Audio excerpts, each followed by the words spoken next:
시작하도록 하겠습니다. 백은빈 기도해 주시고 시작하겠습니다. 하나님 감사합니다. 우리가 주님을 사랑하는 마음으로 말씀을 사모하는 마음 하나로 이 자리에 모였습니다. 일상에 지쳐서 말씀을 읽는 게 힘들고 지칠 때도 있지만 말씀 가운데 임하셔서 묵상하는 시간이 즐거운 시간이 되게 해주세요. 주님 내 뜻으로 살아온 시간을 회개합니다. 나를 계획하신 주님만 의지하며 나아갈 수 있게 도와주세요. 말씀을 읽고 듣는 가운데 주님의 음성을 들을 수 있게 해주시고 인의가 아닌 신의로 살아가는 우리가 되길 소망합니다. 목사님을 통하셔서 말씀 전하실 때 은혜 받는 시간이 되게 해주세요. 감사하며 우리 너무나 사랑하시는 예수님의 이름으로 기도드렸습니다. 아멘. 예, 먼저 우리 카톡에도 나왔지만 오늘부터 김효석 권사님이 또 합류하게 되셨습니다. 축하드립니다. 예, 그리고 박수 한번 할까요? 예. 그리고 우리 김혜석 박소의 가정에서 여러분들이 피곤하실 것 같다고 비타 500을 플로잉 해주셨습니다. 또 감사의 박수 한번 하겠습니다. 지난 한 주간 말씀을 읽으면서 나는 좀 이런 부분들을 좀 깊이 깨달았다. 나는 좀 이런 은혜를 받았다. 혹시 좀 나누고 싶은 거 있으신가요? 네, 없으실 것 같아갖고 제가 한번 좀 나눠보려고 합니다. 저도 이제 성경 통독을 하면서 그 다윗이 하나님 앞에 물어보는 다윗이 하나님 앞에 여쭈어 물어보되 이런 말이 굉장히 많이 나오죠. 예.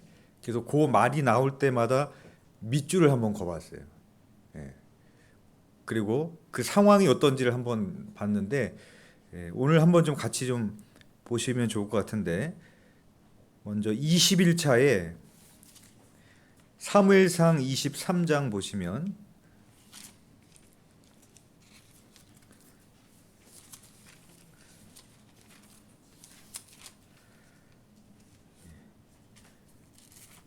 찾으셨나요? 예. 21차의 사무엘상 23장에 보면은 거기 먼저 보면은 2절에 이에 다윗이 여호와께 묻자와 이르되 나오죠. 예, 거기 한번 밑줄을 한번 좀 이렇게 한번 거보시고 또 어디 나와요? 4절에 다윗이 여호와께 다시 묻자온대 이렇게 나오죠. 예, 하나님 앞에 이렇게 묻는 부분이 나오는데 이 상황은 뭐냐면 다윗이 사울에게 쫓겨다니고 있었던 상황입니다.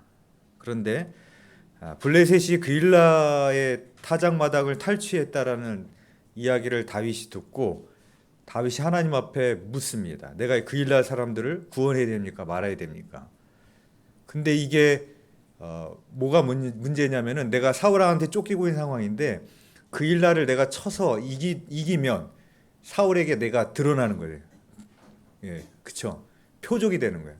나를 드러내지 말고 숨어야 되는데 내가 칠까요 말까요 다윗이 물어봤다는 겁니다. 그래서 심지어 부하들까지도 하지 말아라. 우리가 지금 사울에게 쫓기고 있는데 타겟이 되지 않냐. 부하들도 말렸는데 다윗이 하나님 앞에 물어봅니다. 우리 같았으면 물어봤을까 물어봤을까요? 네? 안 물어봤겠죠. 기도 안 했겠죠. 네. 내 이성이 벌써 발동을 하잖아요. 그렇죠? 물어보면 안 되는 상황이야. 그렇죠?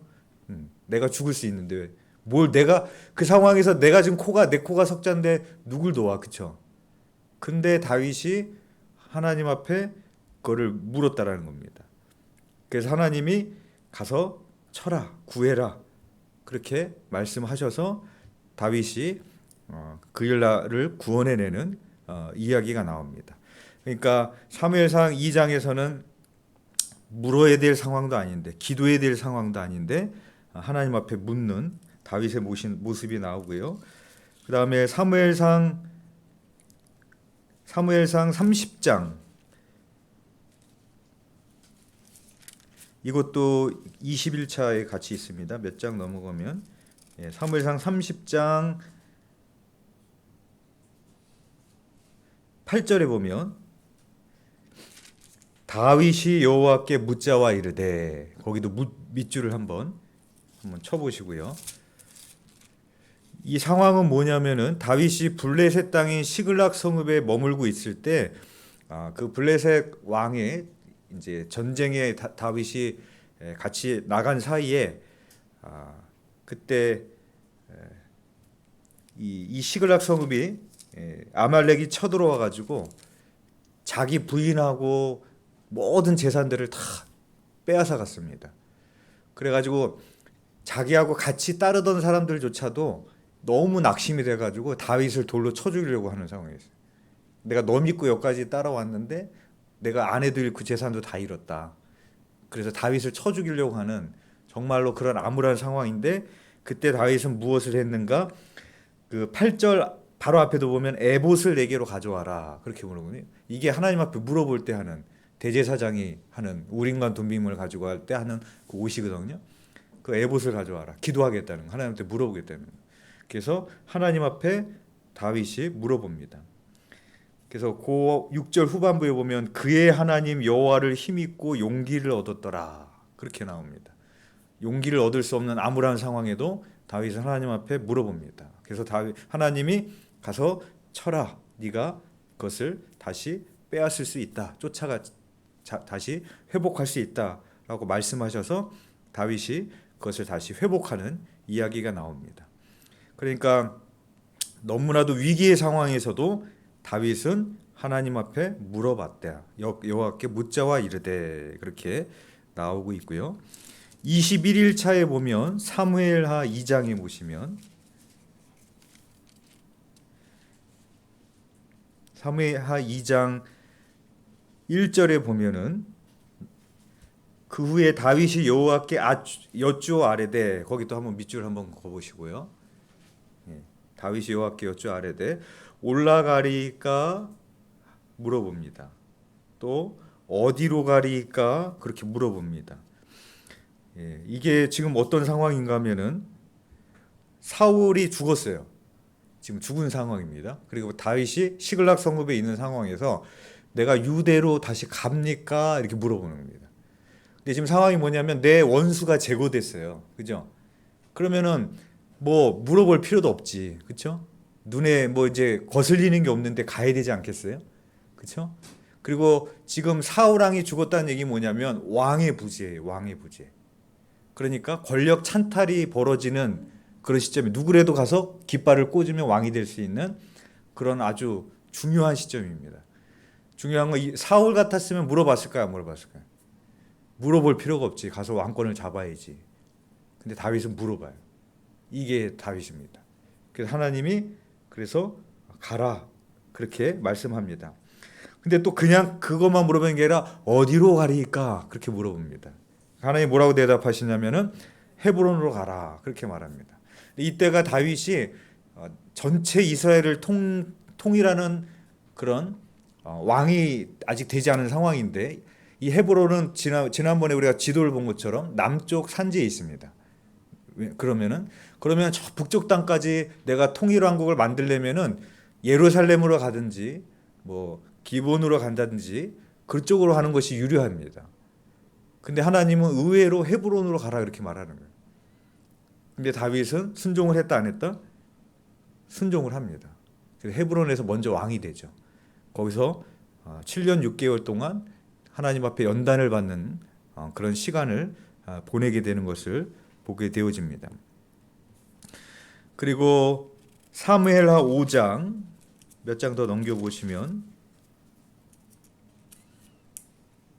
5장 19절에 보시면 다윗이 여호와께 여쭈어 이르되 밑줄 한번 그어보시고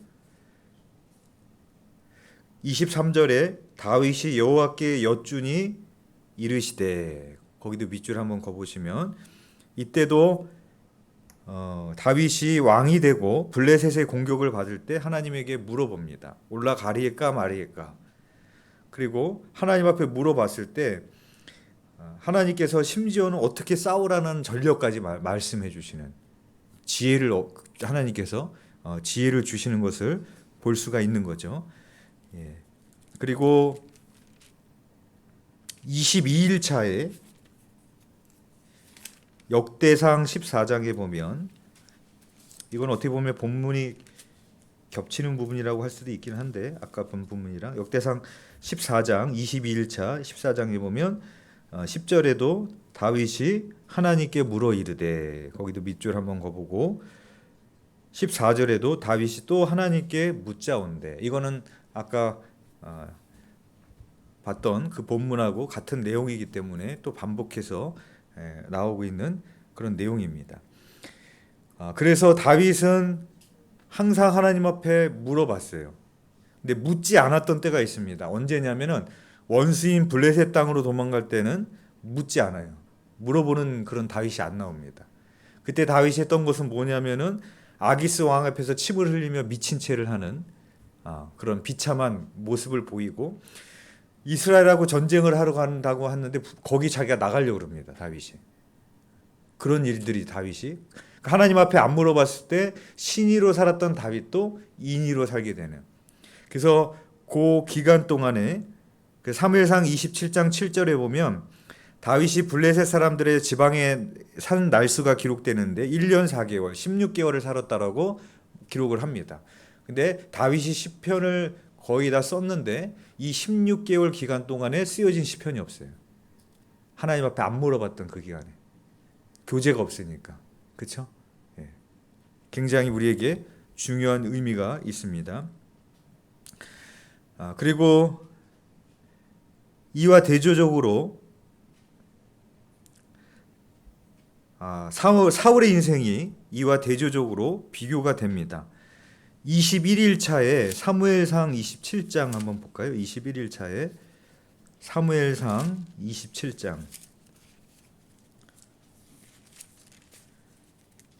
27장 6절에 보시면 사울이 여호와께 묻자오되 그렇게 나와요. 사울도 물었어요. 근데 뭐라고 말하고 있는가 하면 우림으로도 선지자로도 그에게 대답하지 아니하심으로 하나님과의 교제가 끊어져 있는 그런 사울의 모습입니다. 그래서 그가 어떻게 하냐면 신접한 여인을 찾아가요. 그래서 신접한 여인에게 죽은 사무엘을 불러내라. 그렇게 오늘날 말하면 무슨 박수무당을 찾아간 거예요. 하나님의 음성이 안 들리니까 박수무당을 찾아가는 그런 사울의 모습을 보게 됩니다. 그래서 이 사울에 대해서 말을 하는데 15절 그 후반부에 보면은 다시는 선지자로도 꿈으로도 내게 대답하지 아니하시기로 그렇게 말합니다. 그러니까 사울이 하나님이 사울한테 선지자로 꿈으로도 환상으로도 아무런 말씀도 하지 않으시는 그런 사울의 비교되는 다윗과 비교되는 그런 인생을 우리가 보게 됩니다. 그래서 극기야 사울의 인생을 이렇게 한 절로 요약하는 말씀이 있습니다. 21차에 역대상 1장 10장 21장 맨 마지막에 역대상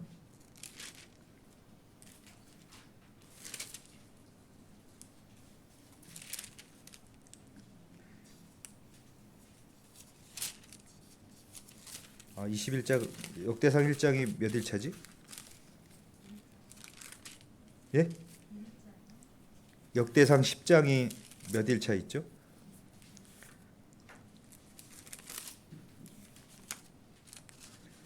음...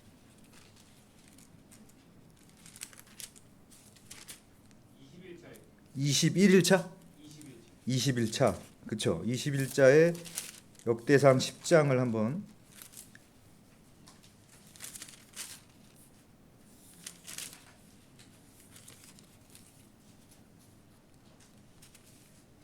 네. 21차 있네요. 역대기상 역대기상 시작하는 그렇죠. 예. 찾으셨어요? 역대기상. 예, 찾으셨어요? 예. 거기 보시면 역대상 10장에 다윗이 그 세계 무대에 이제 출발을 하죠. 역대상 1장부터 9장까지는 족보에 대해서 말하다가 10장에 가서 이제 사울이 출연을 합니다. 1장에서 9장까지는 족보를 말하고 10장에 가서 사울 왕의 얘기가 이제 나오는데 이 10장에서 사울이 나오자마자 죽어요. 아주 그냥 간단하게 언급을 하고 끝나는 정도의 수준입니다. 근데 그 맨 마지막에 이 사울의 인생을 한 절로 요약하는 말씀이 있습니다. 그 14절 말씀에 보시면 뭐라고 되어 있는가 하면 여호와께 뭐 하지 않았으므로 묻지 아니하였으므로 여호와께서 그를 죽이시고 그 나라를 이새의 아들 다윗에게 넘겨주셨더라. 역대상 10장 한 장에서 사울의 인생을 한 장에 딱 말하는데 맨 마지막에 가서 사울의 인생을 한 절로 요약을 해요. 하나님 앞에 묻지 않았다. 누구하고 완전히 대조가 되죠. 예, 다윗하고 완전히 대조가 되는 인생을 보게 됩니다. 묻지 않았다라는 것은 뭐냐면은 하나님의 뜻이 궁금하지 않은 거예요. 왜 안 물을까? 하나님의 뜻대로 살고자 하고 싶은 마음이 없으면 안 묻는 겁니다. 그렇죠? 우리가 교회를 다녀도 하나님 앞에 뜻을 안 묻는, 얼마든지 안 물으면서 살 수 있어요. 왜? 하나님의 뜻대로 살고 싶은 마음이 없기 때문에. 그냥 내 뜻대로 살면 되는 거지. 교회는 다녀도 뭐 내 생각대로 사는 거지. 그러면은 안 물어보게 되죠. 근데 내가 정말로 하나님의 뜻대로 사는 것이 가장 안전하고 복된 길이야. 내가 그걸 정말로 믿으면 어떻게 하게 됐습니까? 물을 수밖에 없는 거예요. 여러분들이 성경 일독을 우리가 90일을 가는데 90일이 딱 끝나는 시점에서 야 1독했다 이것도 의미가 있지만 그것만 가지고 가면 별로 의미가 없잖아요. 그렇죠? 뭘 가지고 가야 될 거 아니에요. 그렇죠? 예, 저는 여러분들이 그 가져가야 될 것 중에 이 다윗의 이 자세, 예, 하나님 앞에 사소한 것도 물어보는 여러분의 삶 가운데 꼭 중요한 일이 생길 때만, 문제만 생길 때만 기도하고 물어보는 것이 아니라 사소한 것도 정말로 어떻게 하면 하나님의 뜻대로 살까, 이런 마음을 갖고 살아가는 거. 근데 중요한 건 뭐냐면은 묻는 것만 중요한 게 아니에요. 다윗에게 우리가 배워야 될 거. 세상 사람들도 신접한 여인을 찾아가서 물어봐요. 그렇죠? 예. 지금 투자하는 게 맞습니까? 안 맞습니까? 가게를 저쪽에다 차려야 됩니까? 말아야 됩니까? 그 사람들도 물어봐요. 그렇죠? 심지어 그 사람들은 돈까지 내고 물어봐요. 그렇죠? 근데 우리가 만약에 하나님 앞에 그렇게 묻고 있는 사람이라면 그 사람들하고 우리하고 믿는 신이 똑같은 거지. 그렇죠? 그 사람들이 믿는 신하고 우상하고 우리랑 다른 건 뭐냐면은 우리가 물어봤을 때 다윗처럼, 그렇죠? 전혀 나의 생각과 뜻과 다른 하나님의 뜻을 발견할 때가 있을 수 있죠. 그렇죠? 그때도 어떻게 살아야 된다? 하나님의 뜻대로 사는 삶. 그러니까 물어보는 걸로만 끝나면 안 되고 순종으로 이어져야 됩니다. 그래야 다윗이 되는 거예요. 물어봐 놓고 그대로 안 해. 헤브론으로 안 가. 그 일날을 도와주러 안 가. 내 코가 석잔데 이렇게 되면은 다윗의 삶이 되지 않는 겁니다. 그래서 예수님도 날마다 기도하셨다는데 예수님이 뭐가 부족해서 날마다 기도하셨겠어요. 그렇죠? 그러니까 기도의 본질을 다윗과 예수님에게서 보는 거예요. 우리가 왜 날마다 기도해야 되냐? 비나이다가 아니라 하나님의 뜻을 이루어가는 삶을 살기 위해서, 거기에 순종하기 위해서. 그래서 이러한 삶이 이루어져야지만 하나님과 친밀해지는 거예요. 하나님과 가까워지는 거예요. 아주 민감하게 사소한 것도 하나님하고 이렇게 소통할 수 있는, 자꾸 물어보고 순종했을 때 이게 하나님의 뜻이었구나, 이거를 경험해야만 하나님을 경험하는 겁니다. 그래서 저는 꼭 이번 통독을 하면서 이 다윗의 삶을 배우실 수 있는 저와 여러분 되시기를 간절히 소망합니다. 예, 교재 들어가겠습니다. 232페이지.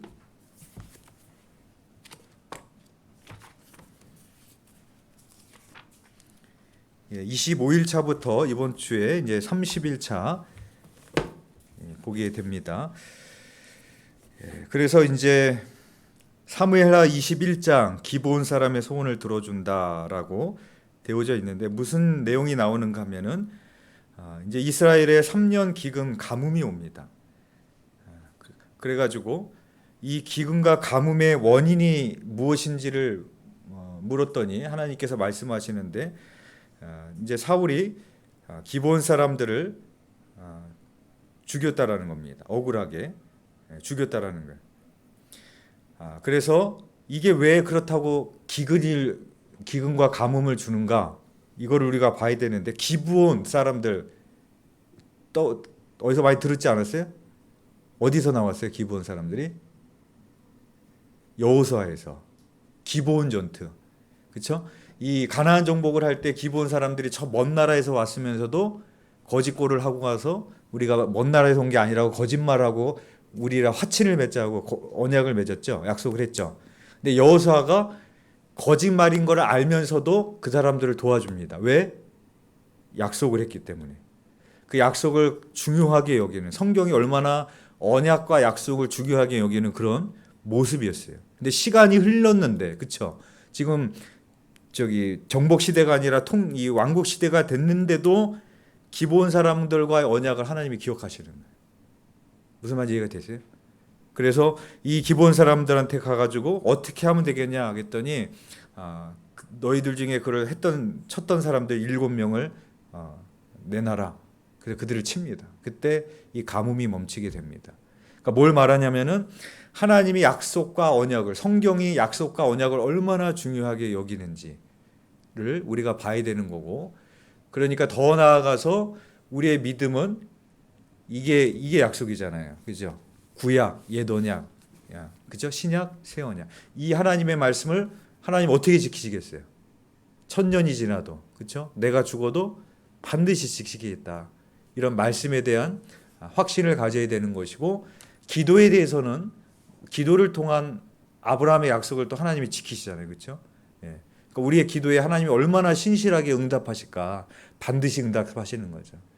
그러니까 나에게 있어서 그 기도에 대한 믿음이 얼마나 중요한지를 이 부분을 통해서 우리가 배울 수 있어야 됩니다. 그 다음에 이제 사무엘 24장에 가면 다윗이 인구 조사를 합니다. 그래서 다윗의 인생에 있어서 다윗이 크게 실수한 점이 몇 가지가 나오는데, 이제 밧세바를 간음한 거, 또 대표적인 게 이제 그 다음에 나오는 게 다윗이 인구 조사를 합니다. 근데 그 전에도 인구 조사를 한 적이 있어요. 언제 했습니까? 민수기에서 시내산에서 출발할 때 20세 이상의 장정을 계수하라고 그래서 계수했어요. 그리고 가나안 땅에 들어가기 전에도, 전쟁하기 전에도 계수를 했어요. 근데 이때하고 차이가 뭐냐면 이때는 하나님이 하라고 그랬어요. 그래서 문제가 될 게 없어. 근데 이때는 다윗이 자신의 교만으로 한 거예요. 그러니까 내 왕국이 얼마나 대단한지 그런 것들을 좀 자기의 성공과 영광을 좀 드러내고 싶은 교만한 마음으로 그런 인구 조사를 하게 됩니다. 그 일로 인해서 이제 하나님께서 심판을 하시게 되는데 세 가지를 옵션을 줍니다. 첫 번째는 7년 기근, 두 번째는 3달을 쫓겨다녀야 되고, 세 번째는 3일의 전염병이 있을 것이다. 그때 다윗이 3일의 전염병을 선택하게 되죠. 그래서 3일 동안 전염병으로 7만 명이 죽게 됩니다. 신의로 살았던 다윗이 다시 이 순간에 인의로 돌아가게 되는. 그래서 교재 다윗의 인구조사를 하나님께 죄를 범합니다. 그 밑에 두 번째 단락에 보면 백성의 인구조사 배후에는 다윗의 교만이 있었을 것입니다 라고 말하고 있고, 하나님을 일일이 의지하기보다는 군대를 의지하고 싶어서 그 계수를 한 것입니다. 그러니까 하나님을 늘 의지하면서 살았던 다윗이 더 군대를 의지하고 하고 싶어 했던 순간에 또 인의로 돌아갔던 그런 다윗의 모습을 보게 됩니다. 그 다음에 223페이지를 보면은 그래서 다윗에게 그것을 징계를 피할 수 있도록, 마음을 바꿀 수 있도록 하나님께서 회개를 기회를 주셨고, 또 요압조차도 그거를 권고했는데 다윗이 그것을 듣지 않고 인구조사를 강행을 하게 됩니다. 그러니까 다윗이 그 223페이지 두 번째 패러그래프 맨 마지막에 나오죠. 요압의 지혜로운 권고를 듣지 않았다. 그리고 강행했다는 얘기 나오죠. 그러니까 인의로 돌아갔을 때 대조를 이루는 이 모습이 어디에서 나오느냐면은 우리가 전에 살펴보았던 것처럼 다윗이 나발을 뚜껑이 열려가지고, 그쵸? 나발을 죽이려고 그랬어요. 그때 지혜로운 여인인 아비가일이 찾아와서 이스라엘의 왕이 되실 분이 그렇게 하시면은 나중에 치명적인 오류가 남지 않겠습니까? 이렇게 하니까 다윗이 들었어요, 안 들었어요? 안 들었단 말이에요, 그렇죠? 신의로 살아갈 때는 그 충고를 들었는데 이때는 듣지 않았다. 그리고 강행해서 그냥 인구 조사를 해버리게 되는 그런 대조적인 모습이 나오게 됩니다. 그래서 이것을 통해서 갓 선지자가 다윗을 책망을 합니다. 그래서 다윗이 또 회개를 합니다. 이게 또 다윗의 장점이죠. 다윗의 장점은 즉각적으로 회개한다. 그리고 마음의 중심을 돌이키는 통렬한 회개를 한다. 그래서 다윗이 아라우나의 타작마당에 가서 하나님 앞에 번제를 드립니다. 그랬더니 이 아라우나가 모든 이 제물을 다 드릴 테니까 이걸 다 드릴 테니까 하십시오. 그랬더니 다윗이 나는 그냥 공짜로 하나님 앞에 드리지 않겠다. 그렇게 말을 합니다. 그 아브라함이 자기 아내의 묘지를 살 때처럼 값을 지불해서 다윗이 하나님 앞에 회개의 그런 제사를 번제를 드리는 그런 장면이 나오게 되고, 이 아라우나의 타작 마당이 바로 나중에 역대하 3장 1절에 보면은 솔로몬이 성전을 짓는 성전의 터가 됩니다. 그러니까 하나님 앞에 회개했던 예배를 드렸던 그 자리. 근데 그 자리가 또 어느 곳이냐면은 아브라함이 이삭을 모리아산에 들어가서 제물로 번제로 드리죠. 그 자리가 아라우나의 타작마당이고, 그 자리가 거기에서 솔로몬 성전이 첫 번째 성전이 지어지게 되는 그 하나님의 그런 굉장히 놀라운 사건이 되게 됩니다. 그리고 그 자리를 지금 가보면은 거기에는 뭐가 있는가 하면, 이스라엘 성지순례 가보신 분은 아시겠지만 황금 돔이 있는 모스크가 세워져 있어요. 이슬람 지금은 이슬람 그 사원이 세워져 있는 그 자리.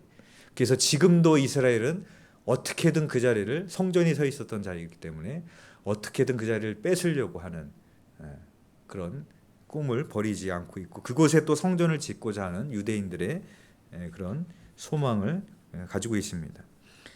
그 다음에 보시면 이제 시편, 이번 주에 또 우리가 시편을 또 많이 또 보게 되는데요. 시편은 총 5권으로 되어 있습니다. 그래서 5권으로 나누는 것은 맨 마지막에 보면 모세오경과 비교 이렇게 되어 있죠. 모세오경이 5권이죠. 창출, 레민신. 그래서 시편도 모세오경과 이렇게 맞춰져서 5권으로 나뉘어져 있습니다. 그리고 교재 옆에 보면 핵심 단어가 할렐루야입니다. 시편은. 그죠? 할렐루야, 하나님을 찬양하는 거죠. 이게 시편의 핵심 단어이고 주제인데, 그래서 그 도표의 송영 부분을 보시면 각 권마다 맨 마지막 절에는 하나님을 찬양하는 절로 끝납니다. 영원히 여호와를 송축할지어다, 이렇게 이렇게 이런 절로 권마다 그렇게 끝을 냅니다. 그래서 150편 맨 마지막에 가서는 우리가 잘 아는 것처럼 호흡이 있는 자들마다 여호와를 찬양할지어다, 송축할지어다, 아멘 하고 끝나죠. 각 권마다 마지막은 하나님을 찬양하는 것으로 끝나고 있다. 시편의 구조가 이렇게 되어 있습니다. 그 다음에 234페이지에 보시면 이제 이런 말씀이 나오고, 대표적으로 이제 시편 1편 말씀, 어떤 말씀이 나와요? 복 있는 사람들은, 그렇죠? 악인들의 길을 쫓지 아니하며 죄인들의 길에 서지 아니하고 오만한 자들의 자리에 앉지 아니하고, 그렇죠? 오직 여호와의 율법을 즐거워하여 주야로 묵상하는 자도다라고 말씀합니다. 여기에도 그러면은 시편 1편에 보면은 신의와 인의의 삶이 나와요. 그래서 신의는 늘 악인의 자리에 가지 아니하며 하나님의 말씀을 즐거이 날마다 묵상하는 사람이 신의의 삶이죠. 근데 1편에서 말하고 있는 인의의 삶은 뭡니까? 악인의 그런 악인의 길을 걸어가게 되는, 결국에는 하나님의 심판이 있게 되는 두 부류의 삶이 시편 1편에도 나오고 있다라는 것을 볼 수 있습니다. 235페이지에 보면은 밑에서 두 번째 패러그래프에 보면은 끝부분에 이렇게 있습니다. 시편이 모두 찬양하는 노래만은 아닙니다. 고백도 있고 심지어 불평하기 위해 지은 시들도 있습니다. 하나님의 백성은 그분에게 어떤 것도 숨길 수 없다는 것을 알고 있었으며 그래서 예배 시에 모든 것을 그분께 가져갑니다. 그럽니다. 그래서 여러분 시편을 읽으시면 좋은 내용만 나오는 게 아니라 막 뭐 원수들 어떻게 해달라고 그러고 뭐 죽여달라고 그러고 내가 죽겠다라고 그러고 어떻게 하나님 나를 버리셨냐고 그러고 그런 내용들이 나오죠. 그렇죠? 예. 그게 왜 그렇게 했어요? 우리가 하나님 앞에 속일 수 없잖아요. 그렇죠? 하나님을 속일 수 없는데 그렇죠? 하나님 앞에 그대로 나를 들고 나가는 게 시편입니다. 근데 또 그게 중요한 건 뭐냐면은 그 다음 마지막 패러그래프에 돼 있죠. 그 때문에 시편은 죄를 깨닫고 괴로워하며 낙심하는 그처럼 격려의 원천이 됩니다. 그러나 시편은 단순한 그리고 주위에 있는 모든 것이 혼란스러울지라도 그래도 나는 그분을 찬양하겠노라고 선포합니다라고 말합니다. 그래서 시편을 읽으면서 우리가 배울 점은 하나님 앞에 내 마음을 다 쏟으면서 나가는데 특히 다윗의 시가 그래요. 다윗의 시나 시편의 내용을 보면 마지막에 무엇으로 귀결되냐면은 하나님을 찬양하는 걸로 귀결이 돼요. 여전히 내 삶은 변하지 않았지만 여전히 내 삶은 불평이 원망거리가 많고 어렵지만 우리가 시편을 통해서 배될 믿음은 마지막은 하나님 앞에 맡기고 찬양하고 그렇게 선포하면서 끝나는 그런 믿음이 바로 시편에서 나오고 있습니다. 236페이지에 보면은 이제 시편의 뭐 표제 이렇게 시편에 보시면 그럼 위에 이렇게 장르가 이렇게 나올 때가 있습니다. 이건 뭐 그냥 간단하게 보시면 되는데 마스길 이거는 깨닫다 생각하다라는 뜻인데 이제 교훈의 시라는 뜻이고요. 테힐라 이거는 찬송하다라는 걸로 이제 찬송시를 말하고 미즈모르 이거는 시라는 뜻이고 현악기를 사용하여 만든 노래 쉬르 이거는 축제 때에 부르는 노래 믹담시 이거는 구속의 시 속량의 시 테필라 이거는 기도라는 뜻이고요. 시가yon 이거는 애통의 노래 그리고 셀라 시편 읽다 보면 가로치고 셀라 나오죠. 이게 올리다라는 이런 건데 이건 어떤 음악적인 용어입니다. 그래서 음악적 용어로 말하자면 피아노 반주에서 마치 포르테라는 좀 강하게 그런 의미를 갖고 있는데 그래서 옛날에는 이제 시편을 이렇게 찬양하다 보면은 막 앞에서 부르면 회중들이 셀라 이렇게 화답하고 그렇게 하는 용어가 그렇게 셀라가 되어집니다. 그 다음에 밑에 보시면 이제 시편 4편부터 6편, 9편 다윗의 애가들이 이제 나오고 있습니다. 그래서 다윗이 주로 도망 다니면서 공경에 처했을 때 여호와를 의지하며 기도하는 마음으로 기록했던 시들입니다. 그래서 이런 시들을 읽을 때 그냥 읽지 마시고 다윗의 심경을 생각하면서 이 상황에서도 다윗은 어떻게 하나님을 찬양했는가를 묵상해 보시면 더 마음에 와닿고 도움이 될 것입니다. 238페이지 그 다음에 이제 하나님은 누구신가? 그래서 다윗이 이 애가들을 보면 막 도망다니는 그런 힘든 상황 속에서 하나님을 나의 반석, 요새, 구원자, 피난처, 방패, 구원의 뿔, 등불 이렇게 하나님을 부르고 있는 것을 보게 됩니다.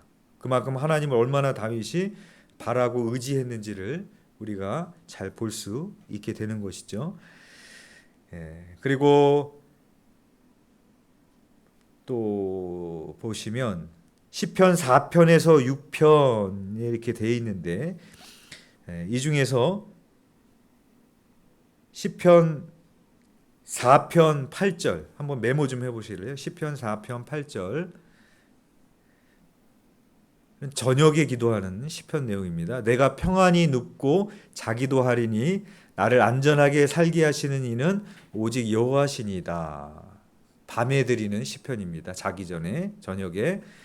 그리고 아침에 드리는 시편이 나옵니다. 시편 5편 3절 이것도 한번 적어 놓으시고 여호와여 아침에 주께서 나의 소리를 들으시리니 아침에 내가 주께 기도하고 바라리이다 라는 시편입니다. 그래서 이번 주에는 숙제를 드립니다. 그래서 되도록이면 이 말씀 두 구절을 한번 완성해 보시고 자기 전에 드리는 시편 4편 8절을 한번 암송하고 자고 아침에 일어나면서 5편 3절을 암송하면서 하루를 시작하고 이번 한 주간 그렇게 한번 시편으로 기도하는 숙제를 좀 하셨으면 좋을 것 같습니다. 그다음에 시편 11편에서 13편은 이제 여호와 하나님을 의지하는 그런 시편들이 나오고 있습니다. 시편 11편 1절에 보면 내가 여호와께 피하였거늘 너희가 내 영혼에게 새같이 내 산으로 도망하면 어찌함이냐.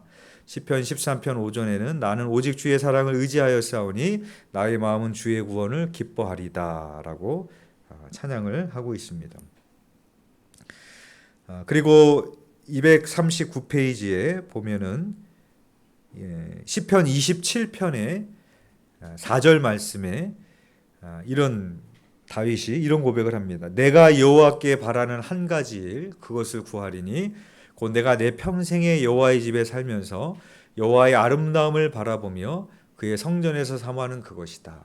딱 한 가지를 내가 구했는데 여호와의 아름다운 성전에서 내가 사는 게 나의 한 가지 소원이다. 그렇게 말하는, 그러니까 다윗에게 있어서는 하나님 한 분이면은 만족하는 그런 다윗의 인생이었다라는 것을 우리가 볼 수 있습니다. 그렇게 시편을 읽어보시면 될 것 같고요. 그 다음에 236페이지에 보시면 시편 139편에는 그런 시편 나오죠. 내가 주를 떠나 어디에 있을 수 있습니까? 주의 영을 떠나 어디로 가며 주의 앞에서 어디로 피하리까? 내가 하늘에 올라갈지라도 거기 계시고 수월에 내 자리를 펼지라도 거기 계시나이다. 내가 새벽 날개를 치고 바다 끝에 가서 거주할지라도 주의 손이 나를 인도하시며 주의 오른손이 나를 붙드시리다. 그 하나님이 내가 어디 있든지 함께 하시는 하나님. 근데 이 나오는 단어 중에서 특별한 단어가 스올. 스올은 이 유대인의 개념에 있어서 마치 무적행처럼 지옥과 같은 곳이거든요.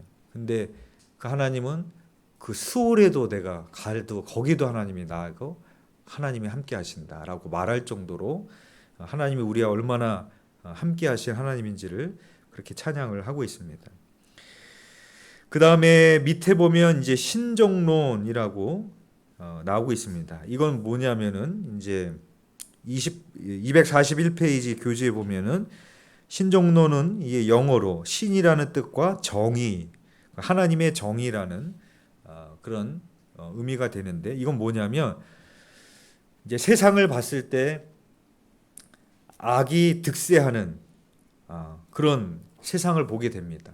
하나님을 믿는 사람들보다 하나님을 안 믿는 사람들이 더 잘 살아. 그렇죠? 여러분들도 보시잖아요.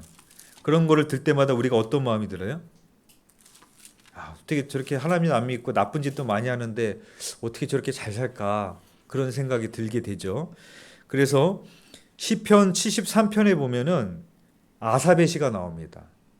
이 73편에 보면은 뭐라고 말하냐면 내가 악인의 형통함을 보고 질투했다 그럽니다. 그래서 그 사람들을 봤더니 죽을 때 고통이 없이 죽네. 힘도 강건하네. 그리고 그 사람들한테 재앙도 없네. 재난도 없네. 악인들을 보니까 재물은 더 늘어나네.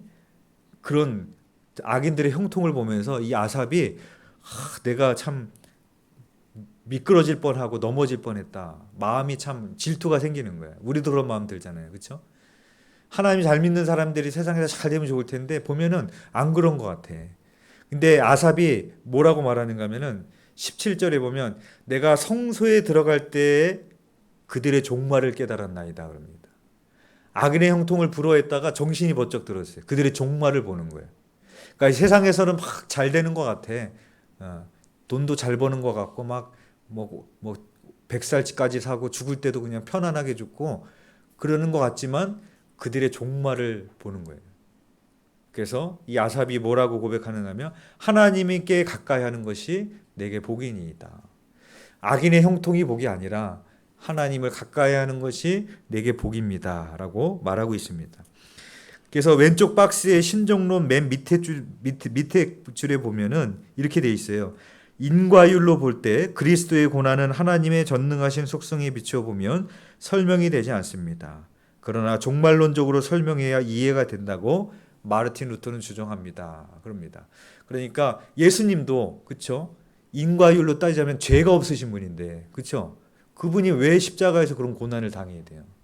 인과율로 따지면 인과응보로 논리로 따지면은 이거를 설명할 길이 없어요. 근데 하나님의 심판, 종말론적인 관점으로 설명을 할 때 십자가의 그런 복음도 이해가 되는 것처럼 우리의 인생도 그쵸?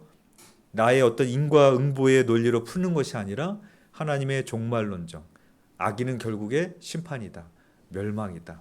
그래서 하나님께 가까이 하는 것이 복이다라는 것을 우리가 깨달아야 된다는 겁니다. 그래서 241페이지에 보면 우리가 여기까지만 하고 잠시 쉬겠습니다. 그래서 예레미야 12장 1절에서 2절 말씀이 나오죠. 그래서 내가 주께 질문하옵나니 악한 자의 길이 형통하며 반역한 자가 다 평안하면 무슨 까닭이니까 예레미야도 하나님 앞에 악인의 형통을 보고 질문을 했어요. 어떻게 하나님이 살아계시면 하나님은 선하시고 의로우신데 악인들이 어떻게 이렇게 다 평안하고 잘 됩니까? 물어봤어요. 근데 예레미야만 물어본 게 아니라 하박국도 물어봤어요. 하박국이 멸망하는 남유다의 이걸 보면서 왜 하나님은 저 바벨론이라는 불의한 민족을 들어 쓰십니까? 언제까지입니까? 언제까지 고통을 당해야 됩니까? 물어봅니다. 근데 하나님이 뭐라고 대답하시는가 하면은 성경을 보면 하나님은 항상 동문서답을 해요. 어떻게 해야 됩니까? 언제까지입니까? 그러면은 그거에 대해서 설명해주고 뭐 바벨론 포로 70년까지다 이렇게 말을 해주는 게 아니라 동문서답을 해요. 뭐라고 말씀하시는가 하면 네가 성리에 올라가서 하나님의 말씀을 서판에 서서 기록을 해서 달려가면서도 볼 수 있도록 해라. 그리고 오직 의인은 믿음으로 사는 거다. 이렇게 말해요. 전혀 다른 대답 같죠? 근데 이게 대답이에요. 무슨 대답이냐면 악인이 다 잘 되는 것 같지? 악인이 다 형통하고 부럽지? 아니다. 진짜 복은 그 악인의 형통을 보는 게 아니라 하나님의 말씀을 마음판에 새기면서 주야로 묵상하면서 그걸 가지고 살아가면서 이렇게 악인이 아무리 세상에 득세해도 믿음으로 사는 사람이 복된 거다. 이렇게 대답을 해주시는 거예요. 이게 하박국이고 이것이 신정론에 대한 그런 성경이 말하고 있는 그겁니다. 그래서 우리는 항상 악인의 형통을 부러워하는 것이 아니라 나의 얘기도 될 수 있어요. 내가 하나님 떠나서 이 세상 가운데 아무리 재산이 많고 아무리 그렇게 살더라도 결국에는 종말을 향해서 간다면 무슨 의미가 있겠습니까? 그렇죠? 그래서 그 종말을 봐야 된다. 그렇게 볼 수 있습니다. 5분만 쉬었다가 50분에 다시 시작하겠습니다.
우리 이어서 보겠습니다. 241페이지 중간에 보면 역대상 22장 성전 건축을 준비하는 다윗의 모습이 나옵니다.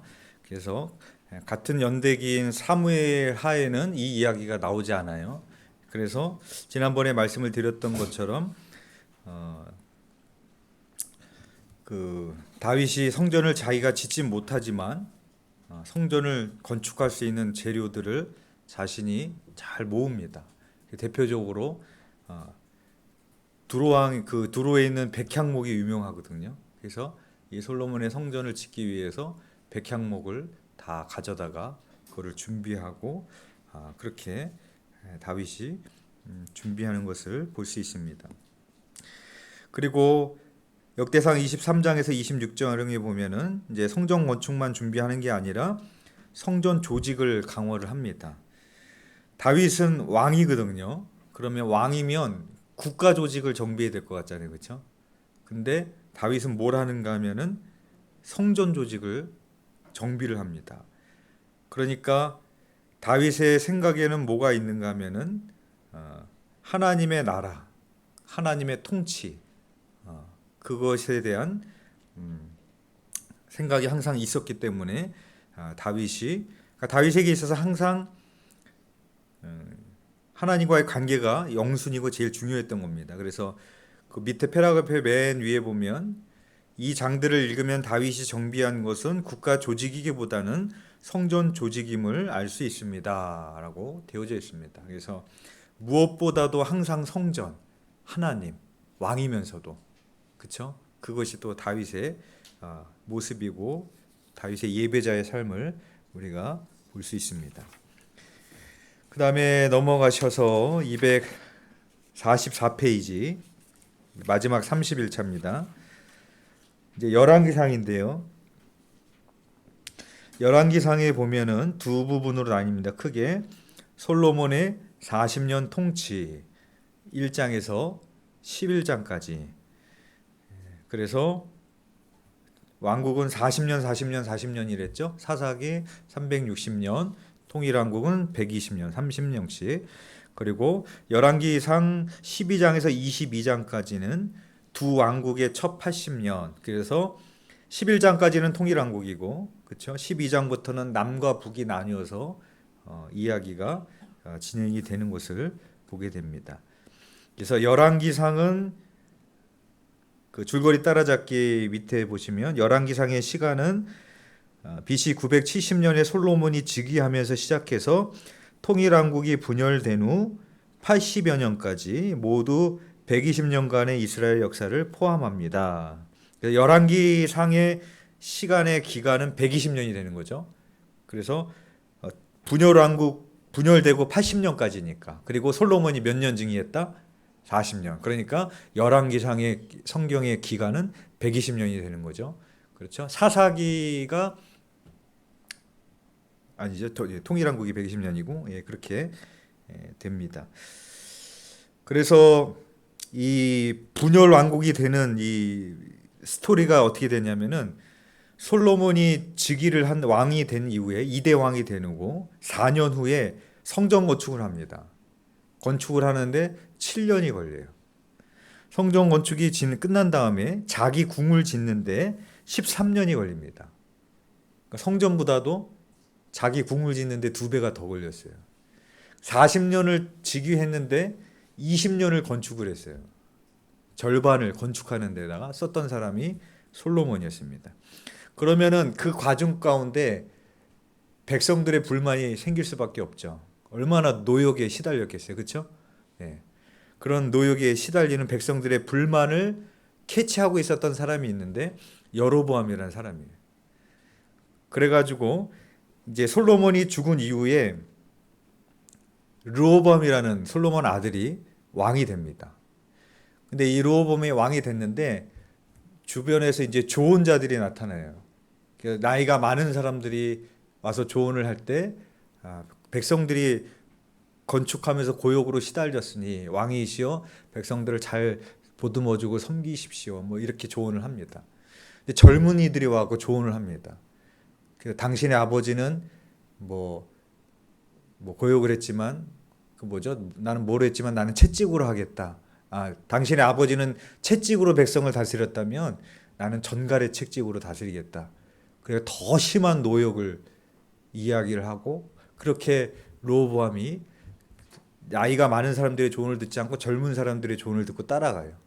그러니까 이제 나라가 이제 불만이 폭발을 하는 거죠. 예.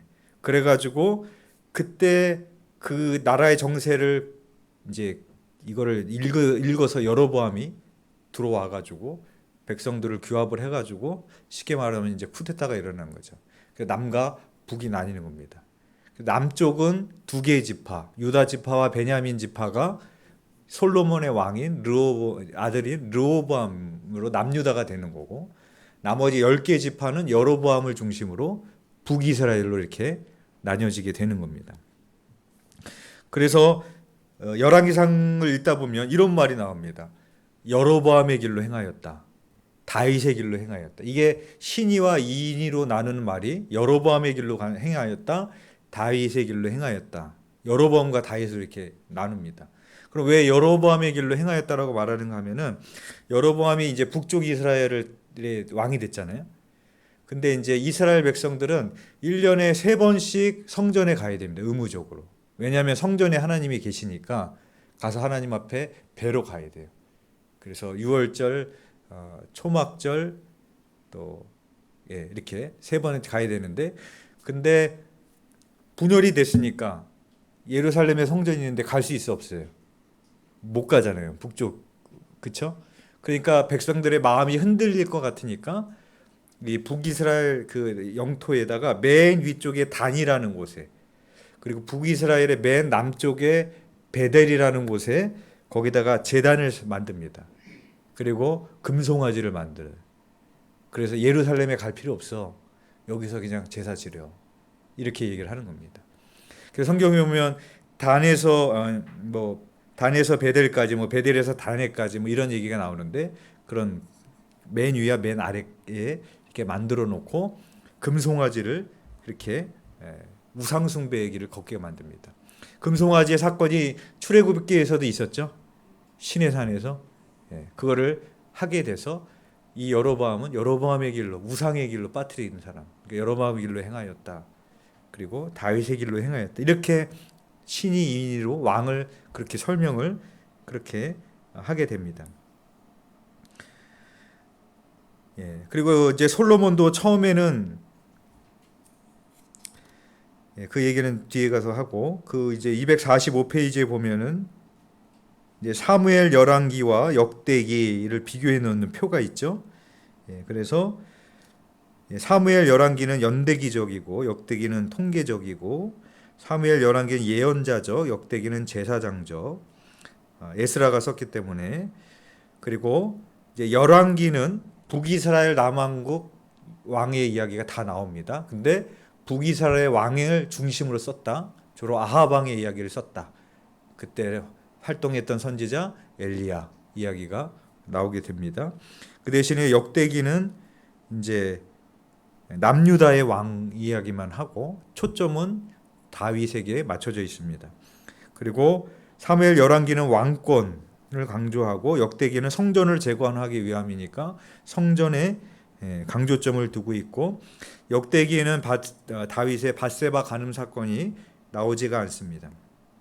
이렇게 사무엘과 열왕기가 역대기가 같은 시대지만 그렇게 차이가 무엇인지를 이렇게 보여주고 있습니다. 그 다음에 246페이지, 이제 다윗의 유언입니다. 솔로몬에게 왕위를 계상하면서 유언을 하는데, 열왕기상 2장 2절에서 4절 말씀에 보면 주로 무슨 말이가 나오냐면 대장부가 되라. 그리고 두 번째는 하나님의 말씀을 지켜 행해라.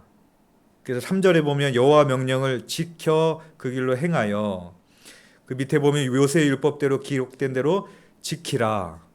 4절에도 보면은 내 앞에서 행하면, 그래서 하나님 앞에서 행하는, 이거를 그렇게 다윗이 솔로몬에게 유언을 남깁니다.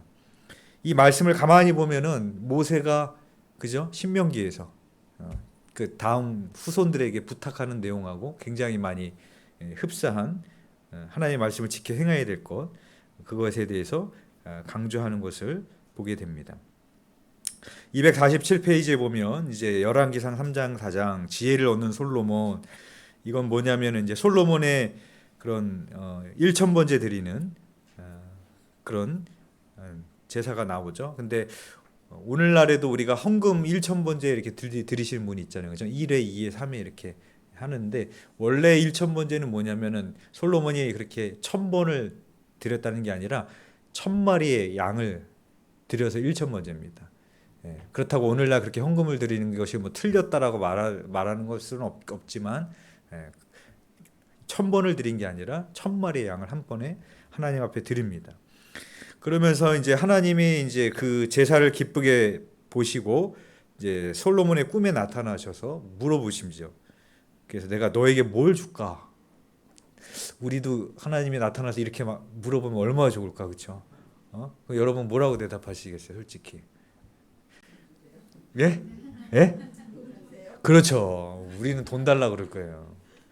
근데 가만히 보면은 우리가 하나님 앞에 찬양하고 기도하는 그 기도가, 그러니까 정말 하나님이, 인간은 아니지만 감동받을 만한 찬양과 기도를 하면 복을 받는 걸 볼 수 있어요.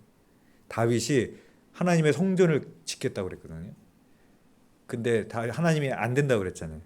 근데 하나님의 뜻이 아님에도 불구하고 너 내 집을 짓고 싶니? 아니야. 내가 너의 왕위를 영원토록 견고하게 해줄게. 그 말에 감동을 받으셔서. 솔로몬도 물어봤는데 우리는 돈 주세요 그럴 것 같은데 지혜를 주세요. 듣는 마음을 주세요. 왜? 그 왕으로서 백성들을 잘 재판해야 되니까. 그러니까 이 대답에 뭐가 있는가 하면은 하나님의 나라를 세워야 되는데 그러려면 저에게 지혜가 많이 부족합니다. 그렇게 대답을 하니까 하나님이 기뻐하시잖아요. 그래갖고 지혜만 주시는 게 아니라 솔로몬에게 구하지 않은 것까지 다 주시는. 우리의 기도가 찬양이 참 하나님 앞에 먼저 그의 나라와 의를 구하라. 그래야만 이 모든 것을 너에게 주시리라고 한 것처럼 우리의 기도와 찬양이 정말 하나님의 마음을 움직일 수 있는 그런 기도와 찬양이 되어야 되겠다라는 것을 보게 되어집니다.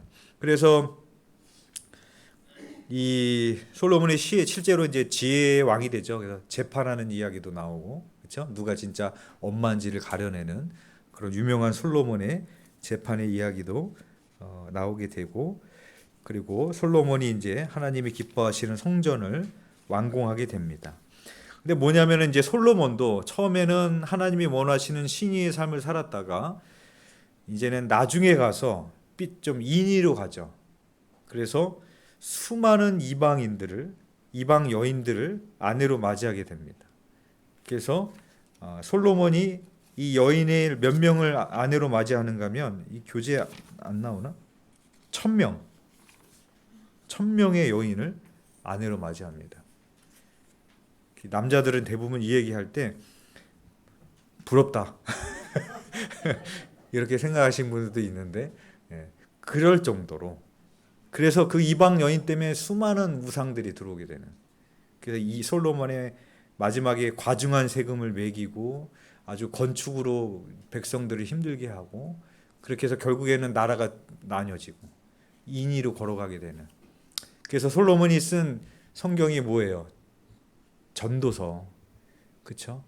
그렇게 다 가져보고 성전도 져보고 모든 걸 다 누려봤는데 다 헛되며 헛되더라. 그게 솔로몬의 고백입니다.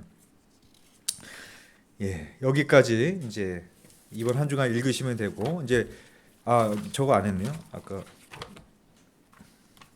그 31차 맨 마지막에 보시면 성경에 나오는 성전들 이렇게 돼 있죠. 그래서 성경의 그런 성전의 역사입니다. 족장 시대, 여기는 안 나오지만 족장 시대는 이제 제단을 쌓죠. 그게 최초의 성전이라고 할 수 있고, 그 다음에는 성막, 광야에서 움직이는 성전, 그 다음에는 솔로몬이 지은 성전, 이게 제1성전이 됩니다. 근데 솔로몬의 성전은 이제 남유다가 멸망하면서 파괴가 돼요. 그리고 나서 이 제2의 성전이 스룹바벨의 성전입니다. 그래서 고레스가 이제 칙령을 포로 귀환 칙령을 내려줘서 다시 가서 성전을 재건하죠. 그때 이런 이야기가 이제 뭐 에스라, 느헤미야, 학개 스가랴에 보면은 이런 성전을 짓는 이 성전을 다시 재건해야 될 것을 촉구하는 성경들이 그런 내용입니다. 그래서 스룹바벨은 누구냐면은 바벨론 포로 1차 귀환 지도자입니다. 그래서 그 사람의 이름을 따서 두 번째 성전인 스룹바벨의 성전을 짓게 되는데 이스라엘 백성들이 스룹바벨의 성전을 보고 눈물을 흘렸대요. 왜냐하면은 솔로몬의 성전하고 비교했을 때 너무 초라해서. 그러니까 솔로몬의 성전이 굉장히 엄청나게 대단했다는 거죠. 그래서 세 번째 헤롯 성전이 나오는데 이건 또 다른 성전을 지은 게 아니라 스룹바벨의 성전을 다시 좀 더 증축하고 장식을 한 겁니다. 그게 이제 헤롯 성전으로 불리게 되고 결국은 로마에 의해서 또 파괴가 됩니다. 그리고 나서 이제는 눈에 보이는 성전은 다 사라졌어요. 그렇죠? 이제는 무슨 성전만 남은 거예요. 그래서 밑에 보시면 현재의 성전은 바로 우리죠. 그래서 고린도전서 3장 16절 말씀에 너희는 너희가 하나님의 성전인 것과 하나님의 성령이 너희 안에 계시는 것을 알지 못하느냐 그럽니다. 그래서 교회는 건물이 아니라고 말하는 것처럼 이제는 성전은 더 이상 하나님이 그런 건물로 오시는 것이 아니라 우리 자신을 하나님의 성전으로 여기시는. 그러니까 우리가 성전이니까 얼마나 중요한 거예요. 그렇죠? 유대인들이 성전을 그렇게 중요하게 여긴 것처럼 하나님이 임재하시는 곳이니까. 그래서 내가 하나님의 성전이라는 것을 우리가 기억하셔야 됩니다. 이제 마지막으로 이 도표랑 지도 보고 마치도록 하겠습니다. 이 도표 한번 시간 흐름으로 본 이 성경의 분류 한번 보시죠. 자 보시면 이제 창조 시대 그렇죠? 창세기 1장부터 11장까지 4개의 사건이 나옵니다. 창조, 타락, 홍수, 바벨탑. 족장 시대 12장에서 50장까지 나옵니다. 그러면 창세기가 끝이 나죠. 족장 시대 인물 앞에 4개 사건, 뒤에 4개의 족장. 아브라함, 이삭, 야곱, 요셉. 창세기 그렇게 끝나고요. 이 창세기 시대에 나오는 시가서가 뭐가 있어요? 밑에 욥기가 있습니다. 그다음에 출애굽 광야 시대 주요 인물은 모세고요. 이에 해당하는 성경은 출애굽기 그리고 레위기는 이제 시내산에서 출애굽기랑 이제 묶여 있고 민수기는 모압 땅에서 신명기는 모압 땅에서 그래서 민수기랑 그렇게 붙어 있게 되는 거죠. 그 다음에는 가나안 정복 시대 성경은 여호수아서 그 다음에 사사 시대에는 사사기 거기에 연관된 성경은 룻기 사사 전반부에 있었던 일입니다. 그 다음에 이제 통일왕국 시대가 사무엘 상하 이제 열왕기상 그리고 이제 열왕기상이 좀 분열왕국으로 넘어가죠 표가. 그 이유는 열왕기상 12장부터 열왕기하 17장까지가 분열왕국에 대해서 이야기하기 때문에 표가 이렇게 넘어가고 열왕기하 17장에서 북이스라엘이 멸망을 하고 그리고 북이스라엘이 멸망하고 남유다 멸망한 이야기가 열왕기하 18장에서 25장까지 그렇게 도표를 이해하시면 됩니다.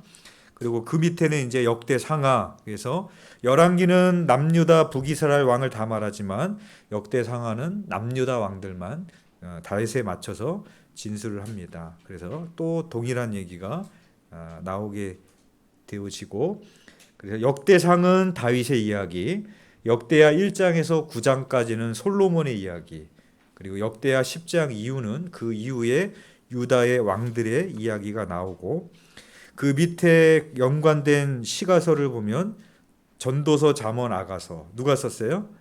솔로몬이 썼습니다. 그래서 거기에 우리가 연결돼 있고 시편 거의 대부분이 다윗이 썼죠. 그래서 우리가 지금 시편을 읽고 있는 이유가 다윗이 썼기 때문에 그렇게 읽고 있습니다. 그리고 맨 밑으로 내려가 보시면은 주요 주변 국가 역사라고 있습니다. 보이시죠? 이건 뭐냐면 이 성경 시대가 세계사하고 어떤 시대쯤 있었던 일이냐 이거를 보여주는 겁니다. 그래서 가운데 보시면 메소포타미아라고 있죠. 예. 그래서 이스라엘 백성들이 애굽 왕조에서 나왔다면 두 번째 영향을 받은 그런 국가가 어딘가면 메소포타미아입니다. 성경에 보면은 북이스라엘이 아수르에 멸망을 하고 남유다가 바벨론에 멸망하거든요. 근데 아수르와 바벨론이 다른 나라가 아니에요. 이 도표 보시면 같은 메소포타미아 민족이었습니다. 근데 쭉 가다가 보시면 바벨론과 아수르가 이렇게 나뉘어져 있죠. 같은 민족이었는데 바벨론과 아수르가 이렇게 나눠져요. 그래서 쭉 가시다 보면은 이게 구바벨론으로 한번 통합이 됐다가 또 나뉘어집니다. 그러다가 길게 어떤 제국이 됩니까? 아수르 제국이 됩니다. 두껍게. 예. 이 아수르에 의해서 북이스라엘이 멸망을 하는 거예요. 우리가 읽는 그 역사가 되는 이 시대라는 거죠. 그래서 세계에서 첫 번째 제국이 아수르 제국입니다. 그거에 의해서 북이스라엘이 멸망을 하게 되고요. 그리고 그 쭉 가다가 보면은 신바벨론 이렇게 되어 있죠. 갈대아 왕국. 그리고 이 아수르 왕국이 무너지고 다시 신바벨론이 제국이 그걸 다 흡수하게 됩니다. 그래서 이 바벨론에 의해서 남유다가 멸망을 하는 거예요. 그리고 나서는 이제 어떤 제국이 와요? 페르시아, 바사, 페르시아 바사라고 그러죠. 그래서 고레스 칙령, 고레스 왕. 그래서 포로 귀환을 명령해 줬던 그런 왕들이다. 그래서 이 세계사 쪽으로도 이제 신약에 가면 로마 이렇게 쫙 있죠. 헬라는 어디예요? 알렉산더 제국. 그리고 이제 예수님 시대는 로마 제국. 그런 이제 세계의 역사하고도 맞물려서 성경이 어떤 시대를 걸어가고 있는지를 같이 보시면 되고요. 다음 시간에 우리가 뭘 해야 되는가 하면은 그 보시면 예언서 있죠. 이 도표에 보면 아모스, 호세아, 요나, 뭐 이사야미가 쫙 있죠. 구약에 이제 17권의 예언서가 있는데 이거를 우리가 이제 연관을 시켜야 됩니다. 그래서 어떻게 이제 연관을 해야 되냐면 이제 북이스라엘 남유다가 나뉘었을 때 활동했던 선지자가 있어요. 북이스라엘에서 활동해서 선지자, 남유다에서 했던 선지자, 그리고 포로 시대 때 활동했던 선지자, 예언자들, 그리고 포로 귀환 시대 때 활동했던 예언자들. 이제 이거를 이제 다음 주에 성경하고 뭐 에스라, 느헤미야, 에스더 이런 성경하고 연관을 시켜서 어떤 시대하고 이게 예언서가 같이 함께 가는지를 다음 주에 연결을 시키도록 하겠습니다. 마지막으로 이 구약 지도 정리하고 마치겠습니다. 구약 지도 보면은 창세기 있죠. 그래서 그 강이 나뉘어져 있는 이렇게 뱀처럼 이렇게 나뉘어져 있는 그쪽을 이제 에덴 동산으로 그렇게 보는데 창세기가 이제 거기서 시작이 돼서 이제 화살표가 쭉 가는 거는 이제 아브라함이 아비본토 친척집을 떠나는 약속의 땅으로 가서 창세기는 어디에서 끝나는가 하면은 창세기의 맨 마지막 화살표가 어디겠어요? 창세기 녹색 맨 화살표 도착 지점이 어디예요? 애굽이죠. 거기가 애굽인 거예요. 애굽의 야곱의 가족들이 이주해서 끝나는 거거든요. 그리고 거기서부터 나와서 그쵸? 나가는 게 출애굽기고 레위가 그려져 있는 데는 어디예요? 그러면 시내산 그쵸? 그리고 레위기에서 이제 민수기는 출발을 하는 겁니다. 시내산에서 출발을 해서 이렇게 한번 이렇게 도는 데가 어디예요? 가데스 바네아 그쵸? 가데스 바네아 정탐 사건. 그리고 쭉 올라가서 신명기가 민수기가 끝나는 지점은 어디예요? 모압 땅. 거기서 신명기를 모세가 썼죠. 그리고 거기 보면 이렇게 강처럼 쭉 걸어져 있는 게 갈릴리 요단강 사해입니다. 그렇죠? 그래서 신명기에서 요단강을 건너가서 그렇죠? 여호수아서 정복을 하는 거죠. 정복을 하고 땅을 분배를 하니까 영토가 좀 넓어지고 그때 이제 사사기 시대가 오고 사사기 시대에 성경이 룻기 그렇죠? 그다음에 사무엘상하 열왕기상하 가면서 성전이 지어지고 그리고 나서 BC 586, BC 722 이게 뭘까요? 그렇죠. 남유다 북이스라엘 멸망 연도예요. 그러면 BC 722가 화살표가 도착하는 지점은 어디겠어요? 어디에 멸망했다고 그랬어요? 북이스라엘이. 아수르겠죠. BC 586이 가서 있는 데는 어디겠어요? 바벨론이겠죠. 바벨론에 멸망해서 끌려갔으니까. 이게 구약의 지도가 됩니다. 이해가 되시죠? 예, 오늘 여기까지 하고 마치겠습니다. 한 주간도 또 하나님의 말씀을 잘 묵상하시는 여러분 되시길 바랍니다. 기도하겠습니다. 좋으신 하나님 감사합니다. 또 하루의 일과를 마치고 또 몸이 많이 피곤하지만 그래도 하나님의 말씀을 사모하는 마음으로 주의 전에 나와 또 함께 또 나누었습니다. 하나님 아버지, 하나님 말씀을 읽어감으로 인하여서 우리가 또 다윗처럼 늘 하나님께 묻는 삶을 살게 하시고 신의의 삶을 살게 하여 주시고 우리가 악인의 형통을 부러워하는 것이 아니라 우리가 하나님의 말씀을 주야로 묵상하며 늘 그 말씀 가운데 순종하며 살아가는 신의의 삶을 살아가는 한 주간이 될 수 있도록 인도하여 주옵소서. 감사를 드리오며 예수 그리스도의 이름으로 기도드렸사옵나이다. 아멘. 수고하셨습니다. 이번 한 주간 은빈이가 성김이 해주시겠습니다. 이번 주 숙제 기억하시죠? 아침 저녁으로 시편으로 기도하기.